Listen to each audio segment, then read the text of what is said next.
The return to the moors on. A storm-lashed night, Lockwood, a London writer, arrives in the Yorkshire moors to rent Thrushcross Grange. He's drawn to its haunting beauty and the mysterious neighboring estate, Wuthering Heights. When he meets its brooding owner, Heathcliff, he senses something dark and ancient in him. Heathcliff speaks little, but his eyes burn with a lifetime of fury and grief. That night, Lockwood dreams of a woman's voice crying, "Let me in." He wakes to find frost etched on his window in the shape of a hand. The housekeeper's tale disturbed, Lockwood questions Nellie Dean, the housekeeper who has served both families for decades. She agrees to tell him the truth about Heathcliff and the girl who once haunted these hills. Her voice becomes the film's narration, fading into the past. She begins with the day-old Mr. Earnshaw brought home a ragged orphan from Liverpool. The boy had no name, just Heathcliff. From that moment, everything at Wuthering Heights changed. Childhood shadows, young Heathcliff grows close to Catherine Earnshaw, the master's wild and fearless daughter. They roam the moors like spirits, bound by freedom and rebellion. But Catherine's brother Hindley despises Heathcliff's presence and torments him constantly. Despite the cruelty, Heathcliff finds solace in Catherine's laughter and love. She once tells him, "You and I are the same soul." The wind over the moors becomes their secret language. Separation and status. When Mr. Earnshaw dies, Hindley inherits Wuthering Heights and reduces Heathcliff to a servant. Catherine is sent to stay at Thrushcross Grange, where she befriends the refined Linton family. Exposure to wealth and manners changes her. She begins to dream of a different life, elegant, stable, civilized. When she returns, Heathcliff sees the distance in her eyes. The moors feel colder than ever. The confession one evening, Catherine confides in Nellie that she loves Heathcliff, but could never marry him. "He would degrade me," she says, "so I shall marry Edgar Linton and help Heathcliff rise." Unbeknownst to her, Heathcliff overhears only the first part. Heartbroken, he vanishes into the storm that night. Catherine screams his name into the darkness, but only the wind answers. Lightning strikes the hills as he disappears. The vanishing months pass. Heathcliff doesn't return. Catherine marries Edgar, moving to Thrushcross Grange, where she lives in luxury but not peace. The moors call to her, the memory of Heathcliff haunting every dream. Her laughter fades, replaced by restless melancholy. Meanwhile, rumors spread of a wealthy stranger buying land across the county. He calls himself Mr. Heathcliff. The return Heathcliff returns, tall, mysterious, and rich beyond explanation. His eyes are colder, sharper. The fire turned to ice. He visits Thrushcross Grange, and Catherine nearly collapses at the sight of him. Their reunion burns with both love and fury. Edgar, threatened by their bond, demands he leave. But Heathcliff has come back not just for Catherine, but for vengeance. Revenge begins. Heathcliff buys Wuthering Heights from a drunken, ruined Hindley. He secretly manipulates debts, turning Hindley into his servant. He also begins courting Edgar's sister, Isabella Linton, under false affection.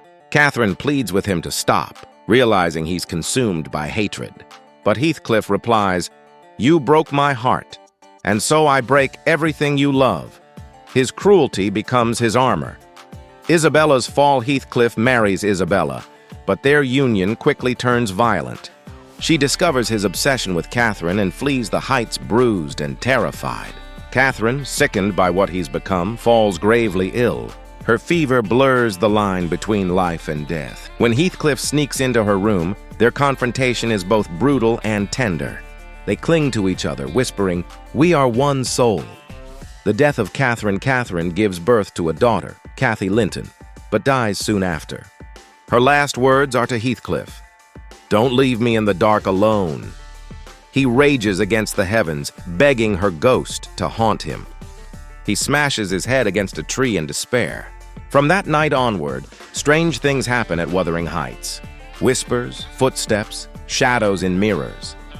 Heathcliff smiles through his grief. She kept her promise. The next generation years pass. Cathy Linton grows into a curious, compassionate young woman.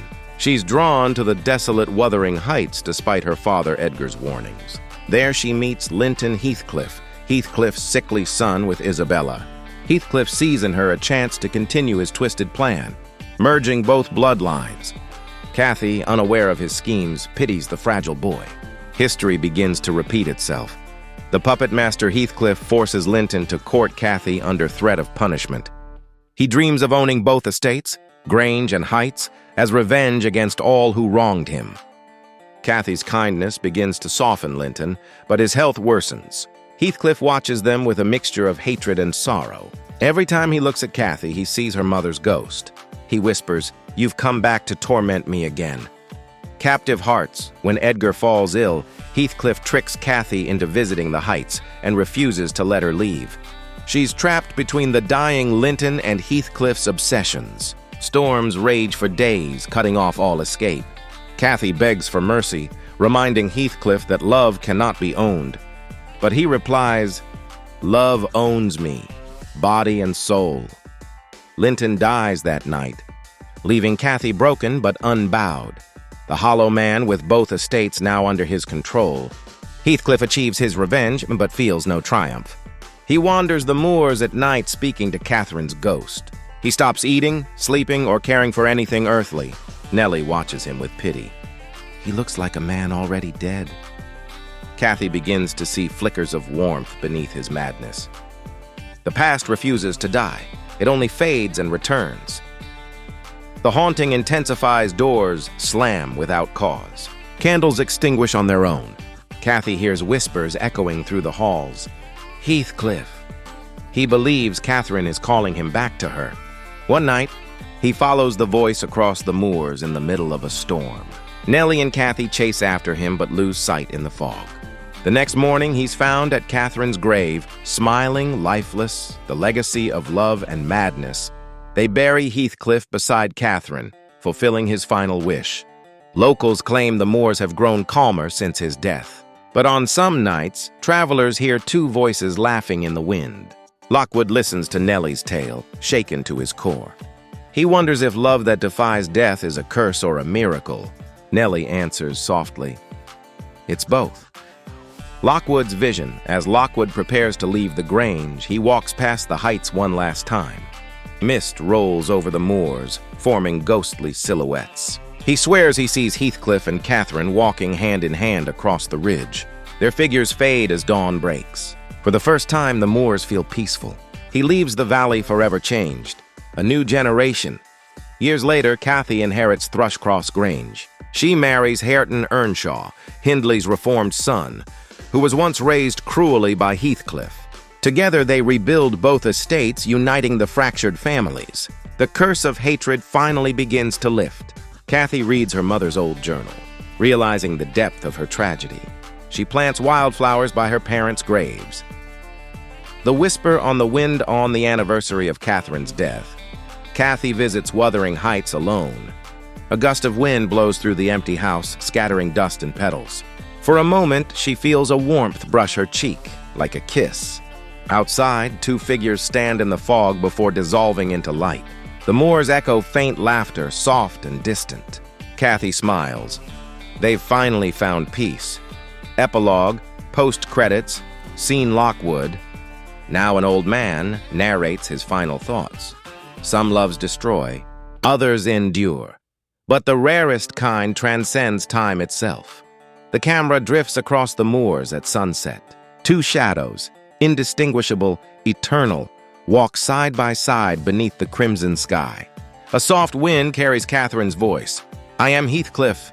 Fade to black.